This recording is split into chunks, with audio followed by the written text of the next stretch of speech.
बिस्मिल्लाहिर्रहमानिर्रहीम अस्सलाम वालेकुम डियर पेरेंट्स। आज के सेशन में हम फर्स्ट ईयर के यूनिट नंबर 3 से जो हमने क्विज कंडक्ट किया था उसका सोल्यूशन देखेंगे।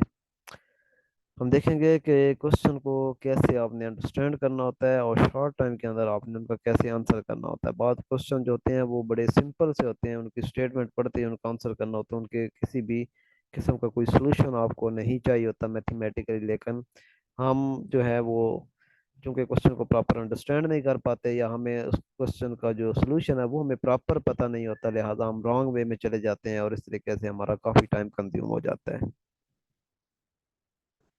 तो सबसे पहले हम क्वेश्चन देखते हैं। Particle moves towards east with velocity 12 meter per second after 13 second its direction changes towards north with velocity 13 meter per second the average acceleration of the particle।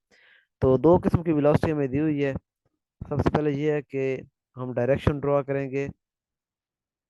ये हमारी नॉर्थ डायरेक्शन होती है और नॉर्थ की opposite जो है वो south होता है, और लेफ्ट राइट साइड पे आपने ईस्ट लेना होता है और लेफ्ट साइड पे वेस्ट है।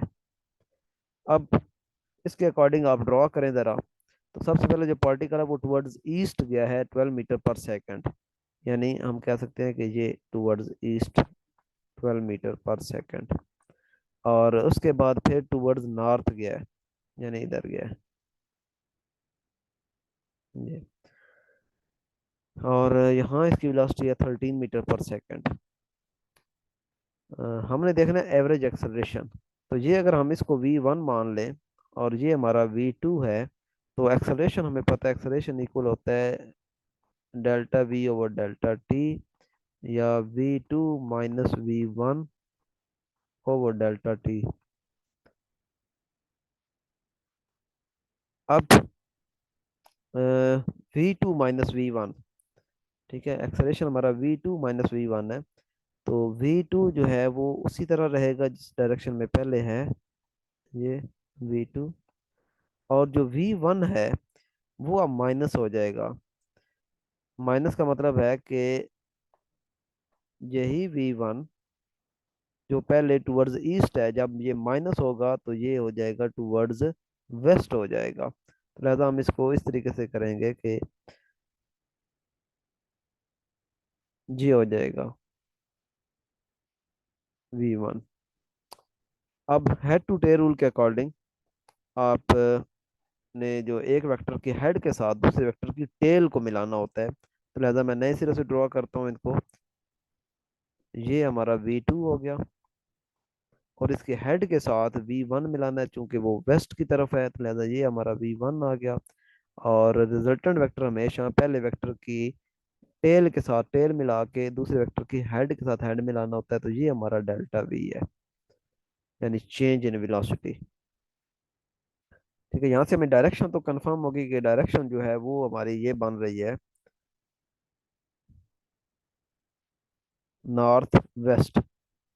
ये जो डायरेक्शन है ये हमारी नॉर्थ वेस्ट बन रही है, यानी इधर, क्योंकि हमारा जो v2 है वो टूवर्ड्स नॉर्थ है और v1 जो था वो हमारा टूवर्ड्स वेस्ट हो गया था। पहले ईस्ट था, ये देखें आप, पहले ईस्ट था लेकिन हमने v1 को रिवर्स किया तो वो टूवर्ड्स वेस्ट हो गया। तो इस तरह हमारा जो डेल्टा v है, जो एक्सेलरेशन है, उसकी डायरेक्शन होगी टूवर्ड्स नॉर्थ वेस्ट।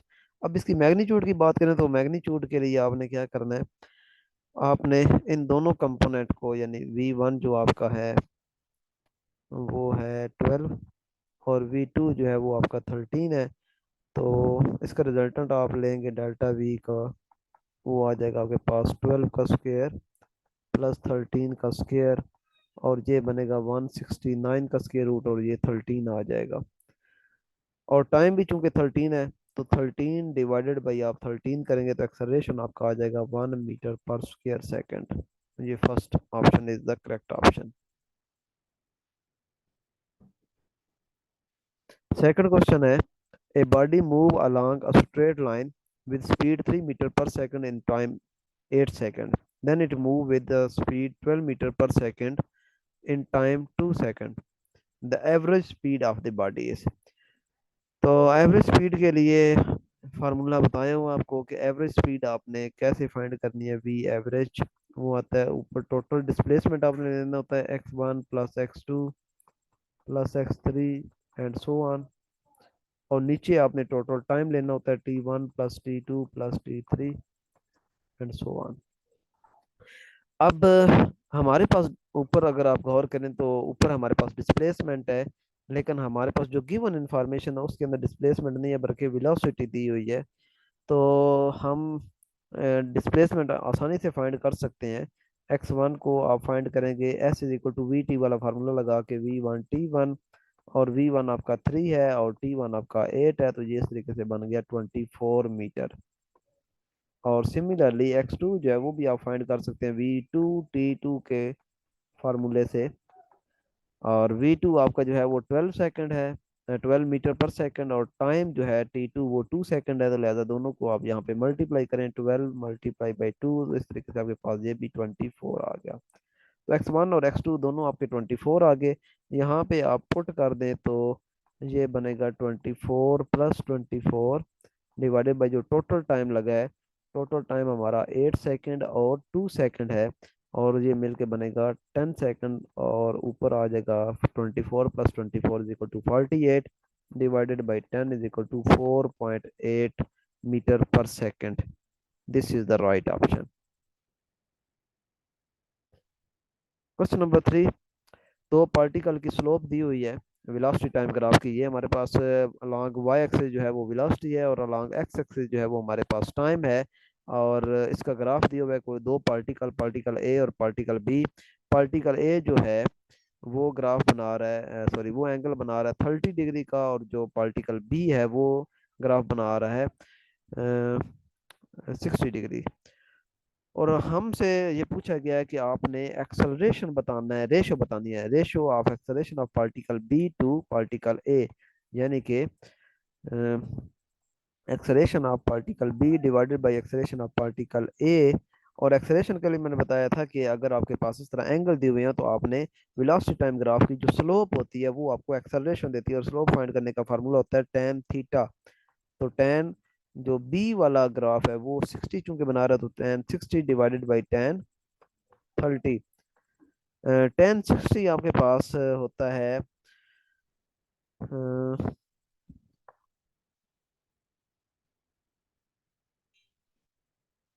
ये हम निकाल सकते हैं 1060 को, हम निकाल सकते हैं यहाँ पे 1060 = sin 60 divided by cos 60। sin 60 होता है √3/2 और cos 60 होता है 1/2, तो ये आ गया √3। इस तरीके से 1030 जो है वो आप फाइंड करेंगे sin 30 डिवाइडेड बाई cos 30।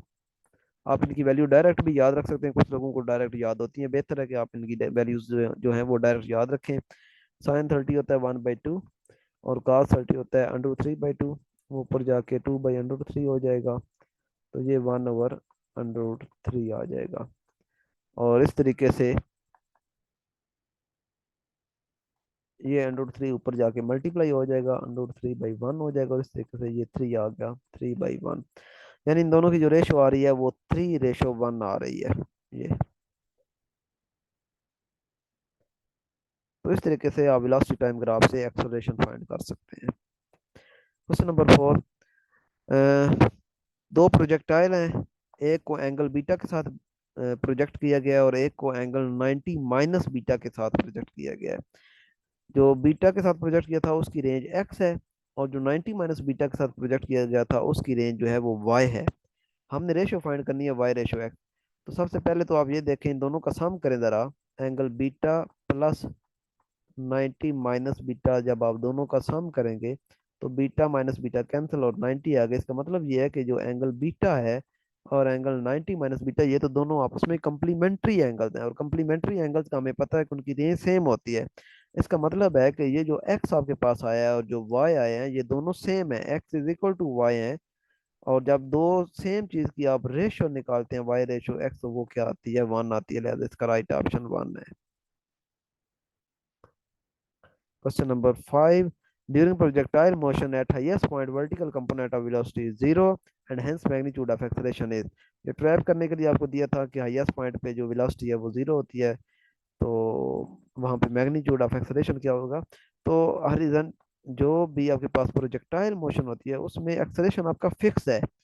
ये सारी की सारी जो मोशन है ये under the action of gravity हो रहा होता है, और इसमें जो एक्सेलरेशन होता है वो जी होता है। चाहे आप इस पॉइंट पे देखें, चाहे आप इस पॉइंट पे देखें, चाहे आप आई एस पॉइंट पे देखें, किसी भी पॉइंट पे आप देखें, सारे का सारा जो एक्सेलरेशन है वो थ्रू आउट जी होता है और वो नेगेटिव होता है। तो लिहाजा इसका जो राइट ऑप्शन है वो जी है। क्वेश्चन नंबर 6 है, a body is dropped from a height 10 kilometre above the ground. अच्छा, ये आप देखें, ये क्वेश्चन ऐसा है कि दो सिनेरियो लिए गए हैं। एक में हमने बॉडी को जस्ट ड्रॉप किया है 10 मीटर हाइट से, यानी ये अगर आप 10 मीटर की हाइट ले लें, ये 10 मीटर की हाइट है, तो यहाँ से ऊपर से जस्ट आपने उस बॉडी को ड्रॉप किया। ये हम कोई स्फीयर ले लेते हैं, ये आपने जस्ट ड्रॉप किया यानी आपने छोड़ दिया, हाथ से पकड़ा हुआ था छोड़ दिया। और ये यहाँ नीचे पहुंचने तक जो टाइम लेता है वो टाइम लेता है t1। दूसरा केस ये है कि आपने उस बॉडी को प्रोजेक्ट किया है, another body is projected horizontally with velocity 7 metre per second, यानी आपने इस बॉडी को यूं सामने की तरफ फेंक दिया है 7 मीटर पर सेकंड की वेलोसिटी के साथ। तो जाहिर है ये जब आप फेंकेंगे तो ये इस तरह का पाथ बना के यहाँ हिट करेगा ग्राउंड को, ये। और ये वो कह रहा है कि टाइम ले रहा है t2। एयर फ्रिक्शन को अगर हम इग्नोर करें तो हमने ये बताना है कि क्या ये जो t1 टाइम था ये लेस है t2 से, या t1 जो है ये ग्रेटर है t2 से, या t1 is equal to t2। तो ये आपको बताया होगा, नोट्स के अंदर भी मेंशन है कि जब आप जस्ट ड्रॉप करते हैं किसी भी बॉडी को सर्टन हाइट से, या आप उसको हॉरिजॉन्टल थ्रो करते हैं, हॉरिजॉन्टल, हॉरिजॉन्टल का मतलब है आप उसको वी आई एक्स प्रोवाइड करें, यानी आप इनिशियल वेलोसिटी का सिर्फ एक्स कंपोनेंट उसे आप दे रहे हैं, उसका जो वाई कंपोनेंट है वी आई वाई वो जीरो है।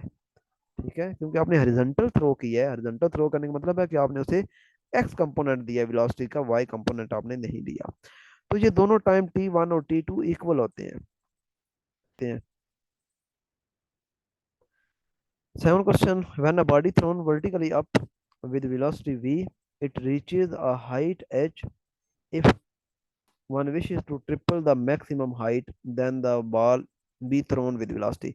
यानी आप किसी पार्टिकल को वेलोसिटी v के साथ जब आप थ्रो करते हैं वर्टिकली अप, तो वो हाइट h कवर करता है। अगर आप चाहते हैं कि वो ट्रिपल हाइट कवर करे, यानी पहले अगर h उसने कवर किया और आप चाहते हैं कि 3h कवर करे, तो उसको हम किस वेलोसिटी के साथ थ्रो करें। तो हमारे पास जो थर्ड इक्वेशन ऑफ मोशन होती है वो ये है, v f square minus v i square is equal to 2 as। अब हाइट आपके पास h है और इनिशियल वेलोसिटी आपके पास वी आई है, और हमें पता है कि मैक्सिमम हाइट पे जाके जो वी एफ है वो आपकी जीरो हो जाती है। मैक्सिमम हाइट पे वी एफ आपकी जीरो हो जाती है, और इनिशियल वेलोसिटी आपने गिवन की है v, जीरो माइनस वी का square is equal to 2a। A की जगह अब यहाँ पे चूंकि अपवर्ड जा रहा है तो माइनस जी आ जाएगा, और एस आपको गिवन है एच, और इस तरीके से ये माइनस माइनस दोनों साइड से कट हो जाएगा, और ये 2gh का स्क्वायर रूट आ जाएगा। अब आप चाहते हैं कि जो पार्टिकल है उसको आपने ट्रिपल हाइट पे भेजना है, तो वेलोसिटी फाइंड करनी है। तो सिंपली आप इसी रिलेशनशिप के अंदर h को रिप्लेस कर दें, 2 - g, और आगे h की जगह आप 3h लगा दें, और इस तरह v आपका आ जाएगा 2gh, और साथ एक फैक्टर आ जाएगा 3 का, और स्क्वायर रूट आ जाएगा।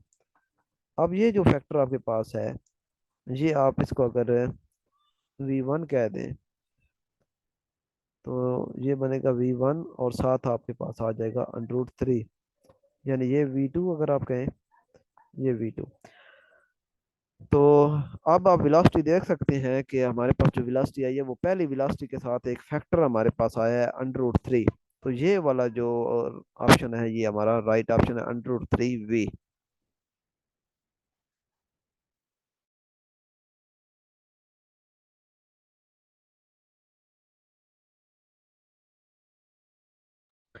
इसके बाद जो 8वां क्वेश्चन है, at what angle A projectile must be projected so that it's kinetic energy at maximum height is half of the initial kinetic energy.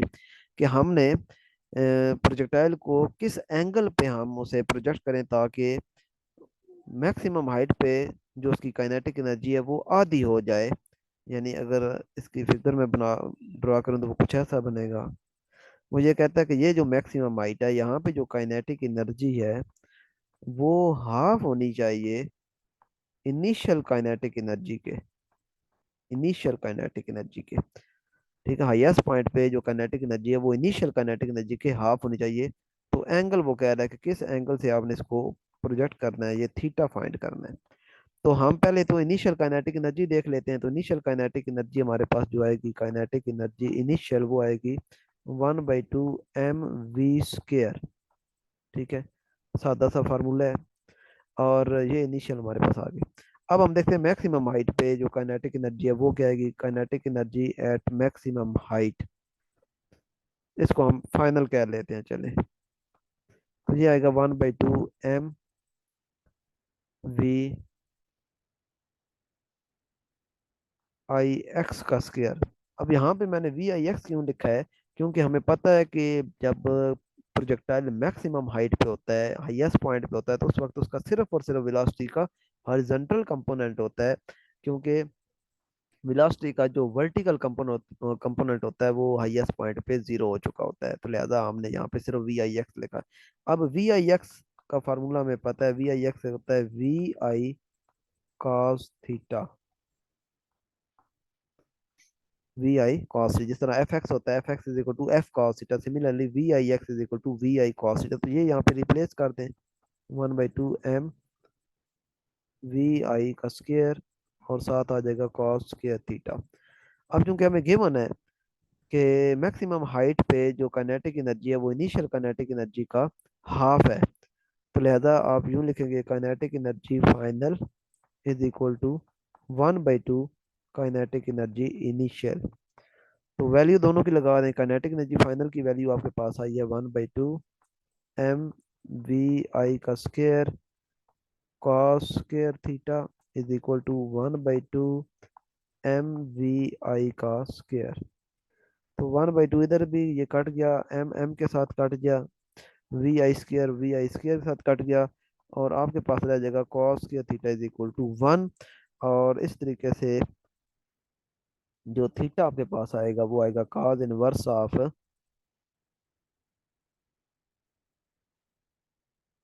1।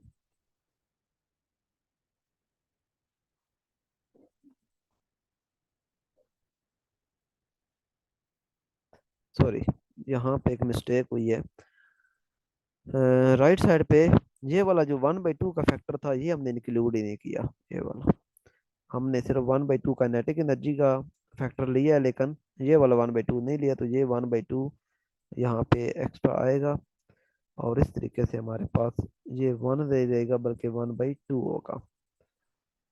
तो इसका जब स्क्वायर रूट आप लेंगे तो ये आ जाएगा theta is equal to cos inverse of 1/√2। और ये जो एंगल होता है ये 45 डिग्री होता है, क्योंकि 45 डिग्री पे कॉस की वैल्यू होती है 1/√2। तो इस तरीके से आपने जो इनिशियल एंगल फाइंड कर लिया वो है 45 डिग्री। यानी जब आप 45 डिग्री पे किसी प्रोजेक्टाइल को प्रोजेक्ट करते हैं तो मैक्सिमम हाइट पे जाके उसकी जो काइनेटिक एनर्जी होती है वो इनिशियल काइनेटिक एनर्जी का आधा रह जाती है। पोटेंशियल एनर्जी का एक कैंडिडेट ने पूछा था कि पोटेंशियल एनर्जी अगर आप हमने मैक्सिमम हाइट पे देखनी हो, यानी ये प्रोजेक्टाइल है और मैक्सिमम हाइट पे आप पोटेंशियल एनर्जी देखना चाहते हैं, तो उसका फार्मूला क्या है? तो उसका फार्मूला है mgh। और h आपकी हाइट ऑफ प्रोजेक्टाइल वाला फार्मूला है, वो आपने यहाँ पे पुट कर देना है। हाइट ऑफ प्रोजेक्टाइल का फार्मूला क्या है आपके पास? आई थिंक VI² sin θ/2 इस तरह है, वो आपने यहाँ पे पुट कर देना है जो भी फार्मूला है। तो ये आपकी पोटेंशियल एनर्जी आ जाएगी एट हाईएस्ट पॉइंट।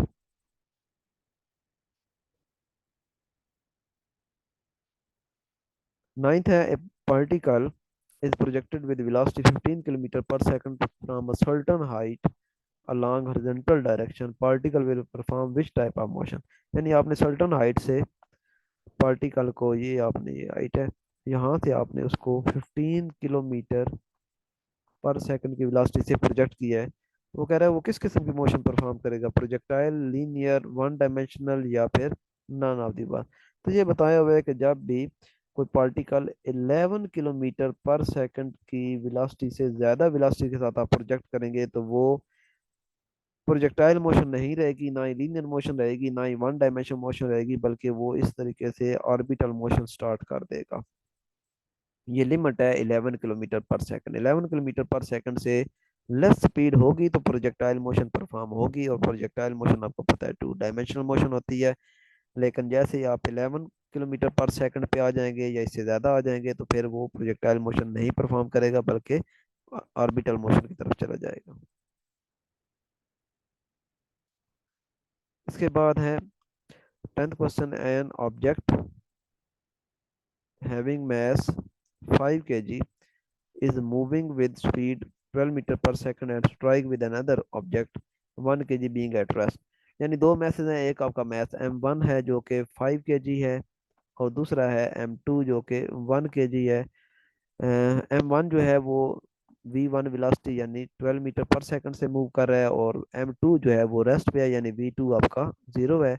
जब दोनों कोलाइड करते हैं तो वो दोनों आपस में स्टिक विद ईच अदर, यानी दोनों जुड़ जाते हैं, और जुड़ने के बाद वो एक कॉमन वेलोसिटी के साथ, यानी दोनों की वेलोसिटी सेम हो जाती है, इकट्ठे मूव करना शुरू कर देते हैं, तो वो हमने वेलोसिटी फाइंड करनी है। तो ये आपने law of conservation of momentum को यूज कर लेना था, m1 v1 plus m2 v2। और चूंकि बाद में कॉमन वेलोसिटी से मूव करते हैं तो लाजम लिखेंगे m1 प्लस m2, दोनों जुड़ गए हैं, और कॉमन वेलोसिटी उनकी आप v डैश कर दें। तो v2 चूंकि जीरो है लिहाजा ये पूरा फैक्टर जीरो हो जाएगा। m1 v1, तो ये 5 × 12 divided by m1 plus m2, यानी 1 और 5 को ऐड करेंगे तो 6, ये v डैश आ जाएगा। 12 5 × 60, 60 डिवाइडेड बाई 6, ये आपके पास आ जाएगा 10। तो ये कॉमन वेलोसिटी है 10 metre per second. 11, a car is moving with constant velocity and if it hit the tree the impulse will be। यहाँ पे आपको इशारा दिया हुआ है कि कार जो है वो कांस्टेंट वेलोसिटी से जा रही है, तो कांस्टेंट वेलोसिटी का मतलब एक्सेलरेशन जीरो है, और जहाँ एक्सेलरेशन जीरो होता है वहाँ पे इम्पल्स भी जीरो होती है। A truck moving with velocity 30 kilometre per hour may have same dash to that of bullet। एक ट्रक है जो 30 किलोमीटर पर आवर की स्पीड से जा रहा है, तो उसका क्या सेम हो सकता है, तो उसका बुलेट के साथ मोमेंटम सेम हो सकता है। ठीक है, काइनेटिक एनर्जी सेम नहीं हो सकती, क्योंकि हमें पता है कि काइनेटिक एनर्जी का फार्मूला होता है p²/2m। यानी काइनेटिक एनर्जी और मोमेंटम जो है ये अगर सेम कैसे हो सकते हैं, नहीं सेम हो सकते, क्योंकि काइनेटिक एनर्जी जो है वो मैथ के साथ इन्वर्सली रिलेटेड है, तो मोमेंटम ही सेम हो सकता है। और ये मैंने ड्यूरिंग लेक्चर भी बताया था, m1 v1 और m2 v2। अगर आप एक पार्टिकल का मैस ज़्यादा ले लें, वेलोसिटी कम ले लें, और दूसरे पार्टिकल का मैस कम ले लें, वेलोसिटी ज़्यादा ले लें, तो आपको दोनों के रिजल्ट सेम मिल सकते हैं, यानी मोमेंटम दो पार्टिकल का सेम हो सकता है। लेकिन ज़रूरी नहीं है कि अगर मोमेंटम सेम है तो फिर काइनेटिक एनर्जी भी दोनों की सेम होगी, ये ऐसा मुमकिन नहीं है। अगर दो पार्टिकल हैं जिनका मोमेंटम सेम है तो उनकी लाजमी काइनेटिक एनर्जी डिफरेंट होगी, और वो कैसे डिफरेंट होगी, मैस के हिसाब से इन्वर्सली है, यानी मैस ज़्यादा होगा तो काइनेटिक एनर्जी कम होगी। अगर दो बॉडीज का मोमेंटम वो कह रहा है कि सेम है तो इसका मतलब है काइनेटिक एनर्जी क्या होगी, ये अभी हम डिस्कस कर रहे हैं, इनवर्सली प्रोपोर्शनल टू मास होगी। 14, which statement is correct about projectile motion. Projectile motion के बारे में कौन सी स्टेटमेंट करेक्ट है, पहला, g remain negative during upward while, ये तो गलत हो गया, क्योंकि हमें पता है कि प्रोजेक्टाइल मोशन में जी हमेशा नेगेटिव रहता है, चाहे अपवर्ड फ्लाइट है चाहे डाउनवर्ड फ्लाइट है। दूसरा point, velocity at highest point is zero, मुकम्मल वेलोसिटी नहीं है, वेलोसिटी का हॉरिजॉन्टल कंपोनेंट होता तो फिर ये ठीक था, तो ये भी गलत था। Range and height are maximum at 45, तो ये भी गलत है, क्योंकि 45 डिग्री पे सिर्फ रेंज मैक्सिमम होती है, हाइट मैक्सिमम नहीं होती, लिहाजा ये भी गलत। तो नन ऑफ द अबव। एक न्यूट्रॉन प्रोटॉन के साथ स्ट्राइक करता है हाइड्रोजन एटम के अंदर वेलोसिटी v के साथ, तो न्यूट्रॉन की वेलोसिटी क्या होगी आफ्टर इम्पैक्ट, ये आप देखें, ये प्रोटॉन पड़ा है, हाइड्रोजन एटम के अंदर। ये बाहर से कोई न्यूट्रॉन आ रहा है, ये कोलाइड करता है, ये फिलहाल रेस्ट पे है, यानी इसकी वेलोसिटी जीरो है। तो ये बिल्कुल वही केस है, केस टू, जिसमें मास जो है वो दोनों के इक्वल होते हैं और V2 जो है वो जीरो होता है। तो आफ्टर इम्पैक्ट वेलोसिटी क्या होती है, इंटरचेंज हो जाती है, यानी न्यूट्रॉन आपका रेस्ट पे आ जाएगा और प्रोटॉन जो है उसी वेलोसिटी के साथ आगे मूव करना शुरू कर देगा। तो हमें न्यूट्रॉन का चाहिए तो न्यूट्रॉन रेस्ट पे आ जाएगा, प्रोटॉन वी वेलोसिटी के साथ आगे मूव करना शुरू कर देगा लेकिन न्यूट्रॉन रेस्ट पे आ जाएगा। 16, a particle perform projectile motion due to. Particle projectile motion क्यों परफॉर्म करता है, ग्रेविटी की वजह से, ये तो ठीक है। इनर्शिया की वजह से, ये भी ठीक है। बोथ एंड बी, दोनों की वजह से करता है, क्योंकि ग्रेविटी का भी इम्पैक्ट होता है, इनर्शिया का भी। इनर्शिया कहता है पार्टिकल को कि ऊपर जाओ, यानी आपने चूंकि इधर फेंका है तो इनर्शिया कहता है कि ये इधर जाए, लेकिन ग्रेविटी चूंकि हमेशा डाउनवर्ड एक्ट कर रही होती है, लिहाजा ग्रेविटी उसको नीचे की तरफ बेंड कर लेती है। तो इस तरह ये पाथ इसका पैराबोलिक पाथ बनता है। लिहाजा इसका जो करेक्ट ऑप्शन है वो both and B. 17, two particle collide which quantity always remain conserved. दो पार्टिकल कोलाइड किए हैं तो कौन सी क्वांटिटी हमेशा कंजर्व रहती है। तो हमेशा कंजर्व रहने वाली क्वांटिटी जो है वो दो चीजें होती हैं, एक मोमेंटम होता है और एक टोटल एनर्जी होती है। यानी जब भी कोलिजन होती है तो दो चीजें हमेशा कंजर्व रहती है, एक मोमेंटम और एक टोटल एनर्जी। टोटल एनर्जी में आपको पता है हीट आ जाती है, साउंड आ जाती है, काइनेटिक, मैकेनिकल, पोटेंशियल, ये सारी एनर्जी आ जाती है। 18, height and range of a projectile are equal if angle of projection is. किस एंगल पे हाइट और रेंज इक्वल हो जाते हैं, वो है 76 degree. 19, which statement is correct about average speed. Average speed के बारे में कौन सी स्टेटमेंट करेक्ट है। Its magnitude is, it is magnitude of average velocity, तो ये तो गलत है। एवरेज वेलोसिटी की जो मैग्नीट्यूड होती है वो एवरेज स्पीड नहीं होती, ये जरूरी नहीं है कि एवरेज वेलोसिटी की मैग्नीट्यूड एवरेज स्पीड आपको देती है, ये गलत है। दूसरा, it is division of total displacement and total time elapsed, ये पॉइंट ठीक है। टोटल डिस्टेंस जो कवर की है डिवाइडेड बाय टोटल टाइम, ये ठीक है। नेक्स्ट ये वाला पॉइंट गलत है, average speed is zero in close path, average velocity zero होती है क्लोज पाथ में, ये ऑप्शन करेक्ट है। Last MCQ, two particles A and B are projected with angle 40 and 50 degree, which one cover more horizontal distance। तो यहाँ पे भी वही बात, दोनों एंगल जो हैं चूंकि कम्प्लीमेंट्री एंगल्स हैं, लिहाजा दोनों का सम 90 होता है, और ऐसे एंगल जो कम्प्लीमेंट्री हो उनकी रेंज सेम होती है, तो both will cover same distance. ठीक है, ये वाला ऑप्शन करेक्ट है।